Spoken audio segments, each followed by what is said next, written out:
부동산 투자를 해보신 분들이라면은 많이 느끼고 있을 거고, 아직 부동산 투자에 관심이 있는 정도로 투자를 하기 전이라면 오늘 제가 말씀드리는 내용은 정말 큰 도움이 될 겁니다.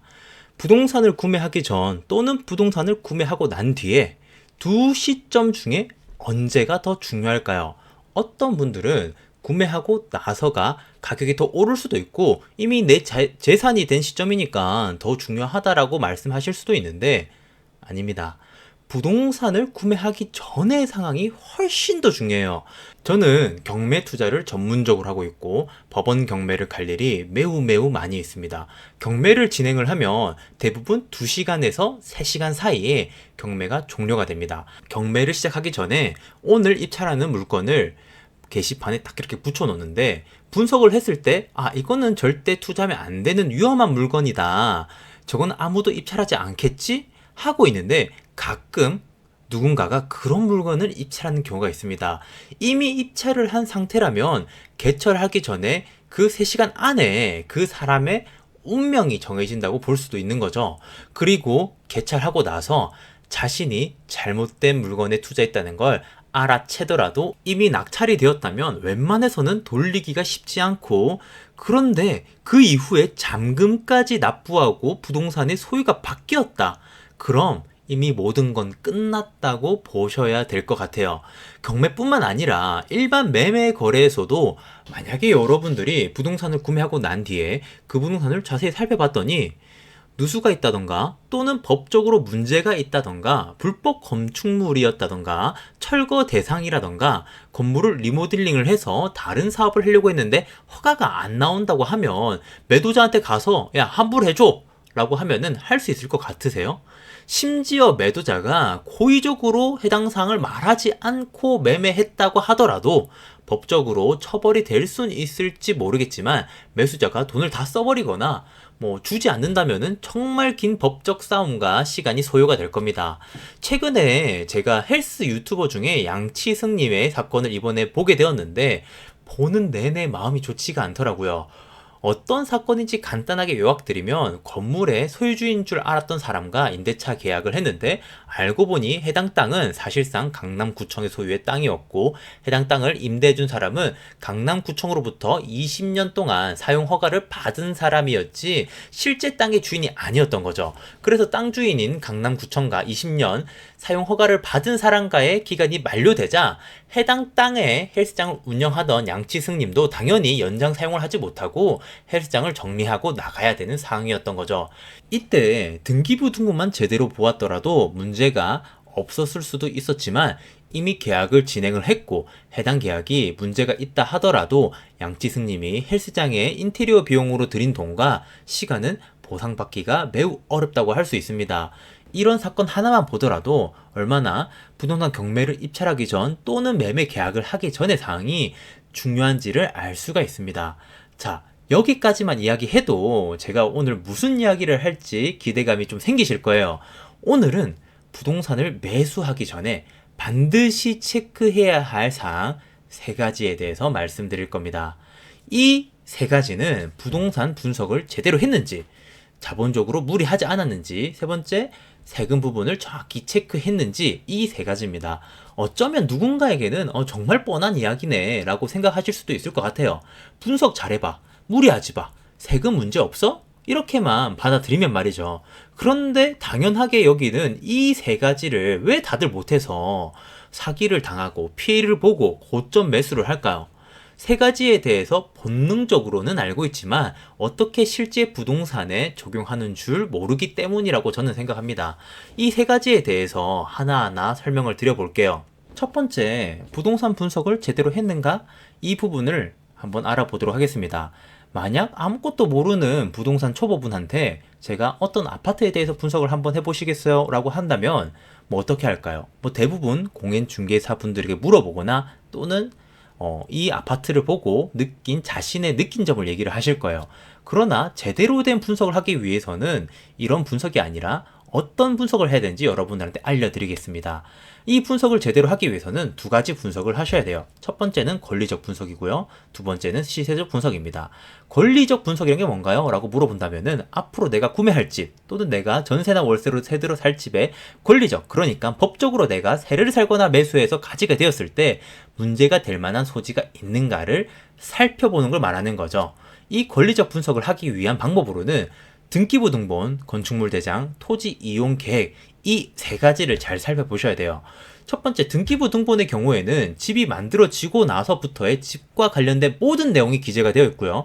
건축물 대장의 경우에는 건물에 대해서 구조, 용도, 면적, 건물 가격이 적혀 있습니다. 그리고 토지 이용 계획에 대해서는 토지의 공시지가, 토지의 지역 지구 적용 법령 등이 적혀 있죠.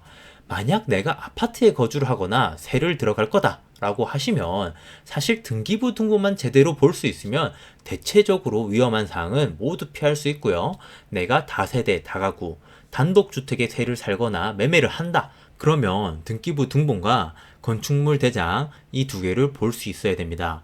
그리고 땅에 대해서 차지권, 그러니까 땅을 임차해서 살거나 장기로 땅을 사용하는 지상권을 설정하여 사는 경우 또는 매매를 하는 경우에는 등기부 등본과 토지 이용 계획을 제대로 살펴봐야 합니다. 이 각각의 문서를 제대로 확인하는 방법까지 여기서 말씀드리고 싶지만 사실 그러면 너무 시간이 길어지고 내용이 루즈해질 수 있기 때문에 오늘은 큰 틀만 한번 다뤄볼게요. 두 번째로 시세 분석의 경우에는 내가 살려고 하는 아파트, 오피스텔, 토지 등등이 정확한 시세가 맞는지를 확인하는 거예요. 아니, 이거 너무 기본적인 거 아니에요? 누가 이런 실수를 해요? 라고 하잖아요. 근데 경매를 하거나 또는 이 시장이, 부동산 시장이 너무 과열되어 있으면 이런 실수가 셀 수도 없이 정말 많이 일어납니다. 농담이 아니라 그냥 발에 굴러다녀요. 실수를 하는 경우에서 아파트의 경우에는 거래가 잘 이루어지지 않는 아파트이거나 비교할 대상지가 없는 아파트이거나 아니면 기준을 잡지 못하기 때문에 내가 비싸게 사는 건지 싸게 사는 건지 그냥 부동산의 말만 믿고 살 수밖에 없는 아파트일 경우에 실수가 많이 일어나고요.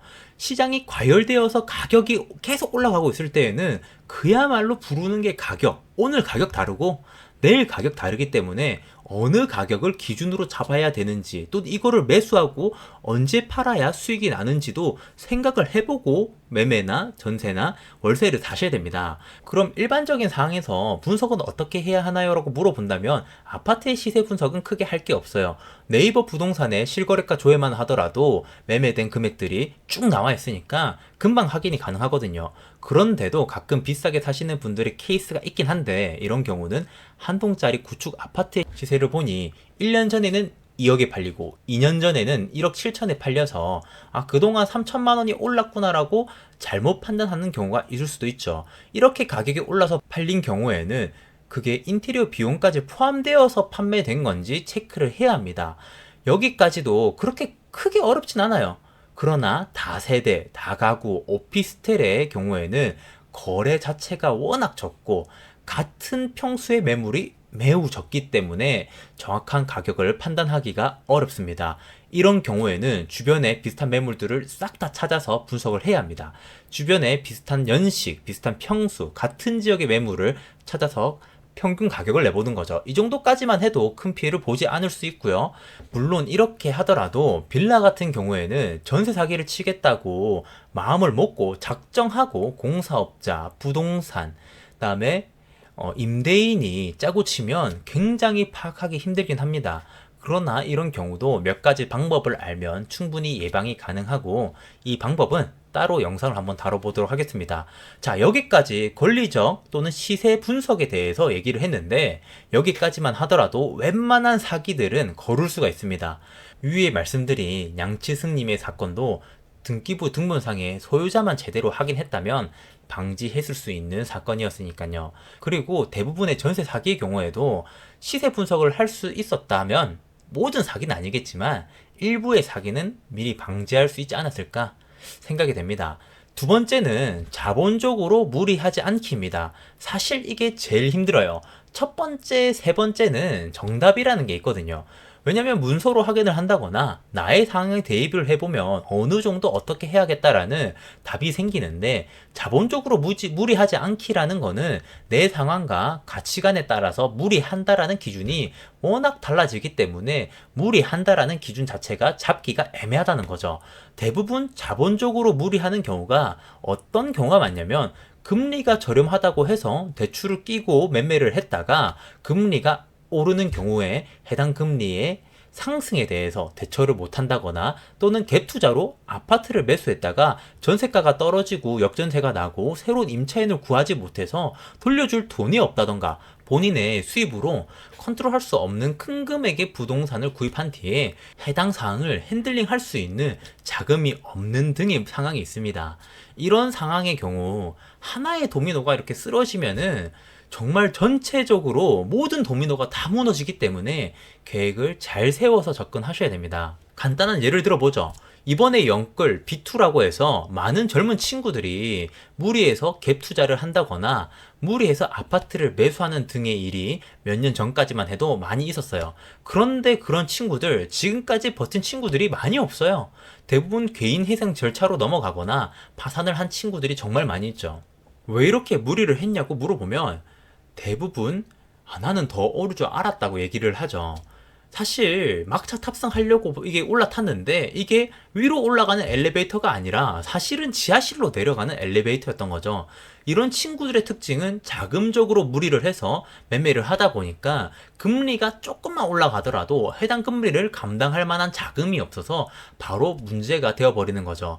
그런데 이런 일들이 초보분들에게만 일어나는 게 절대 아닙니다.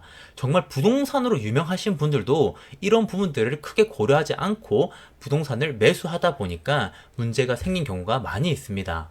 주식시장보다만큼은 아니지만 그래도 부동산 시장이 한번 얼어붙기 시작하면 매수 수요가 싹 사라지기 때문에 원하는 가격에 매도하기가 굉장히 어려울 수도 있습니다. 이럴 경우에 해당 기간을 버틸 수 있는 자금이 충분한지를 확인해야 하고, 전세 갭 투자를 했을 경우에 전세가가 빠졌을 때 해당 빠진 부분만큼 넣을 수 있는 자금이 충분한지를 무조건 체크를 하셔야 됩니다. 마지막으로 세 번째입니다. 세 번째는 세금 부분입니다. 사실 이 부분을 다룰까 말까 하고 고민을 조금 했어요. 이 세금적인 부분은 부동산을 조금 아시는 분들보다는 초보자 분들에게 생기는 문제가 더 많이 있어서 이 부분을 지금 다룹니다. 흔히 우리가 부동산 하면 관련된 세금이 세 가지로 나뉘게 돼요. 바로 취득시, 보유시, 처분시에 생기는 세금인데요.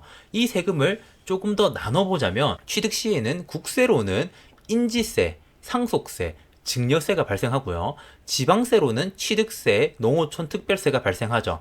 그리고 보유 중에는 종합부동산세와 재산세, 지방교육세가 발생합니다. 그리고 처분 시에는 양도소득세와 지방소득세가 발생하는 거죠.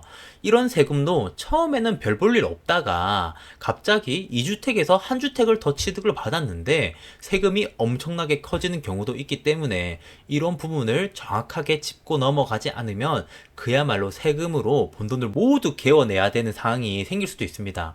그러니까 세금적인 부분까지도 취득시, 보유시, 양도시에 내는 세금에 대해서 내 현 상황에 맞게끔 어떤 식으로 부동산을 취득, 보유, 양도할지를 계획을 세우고 진행을 해야 되는 거죠.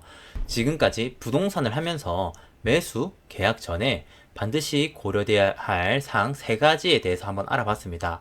부동산 분석, 충분한 자금, 그리고 세금, 요 세 가지죠. 초보자 분들이 이 영상을 보신다면 뭐 이렇게 분석해서 매매를 하거나 계약을 하면 되겠구나라는 생각이 드실 거고요. 부동산에 대해서 이미 많은 지식을 가지고 계신 분이라면 뭐야? 너무 당연하잖아 라는 생각이 드실 수도 있는데요. 저도 누군가가 이런 이야기를 저한테 하면은 당연한 이야기 아닌가? 라고 되물어 볼 것 같아요. 그런데 이런 이야기를 또 해도 아깝지 않은 이유 중에 하나가, 저보다 정말 고수이고 부동산에 오랫동안 종사하셨던 분들도 망하는 경우를 보면 이 위에 말씀드렸던 세 가지를 고려하지 않고 매수를 하거나 투자하신 분들이더라고요. 약간 저는 좀 그렇게 생각해요. 어떻게 보면 투자에서 정말로 대단하신 분들이나 정말 크게 성장하신 분들을 보면은 이 당연한 거를 당연하게 여기지 않고 당연한 것에서 원리를 찾아가는 분들이 아닌가 생각이 듭니다.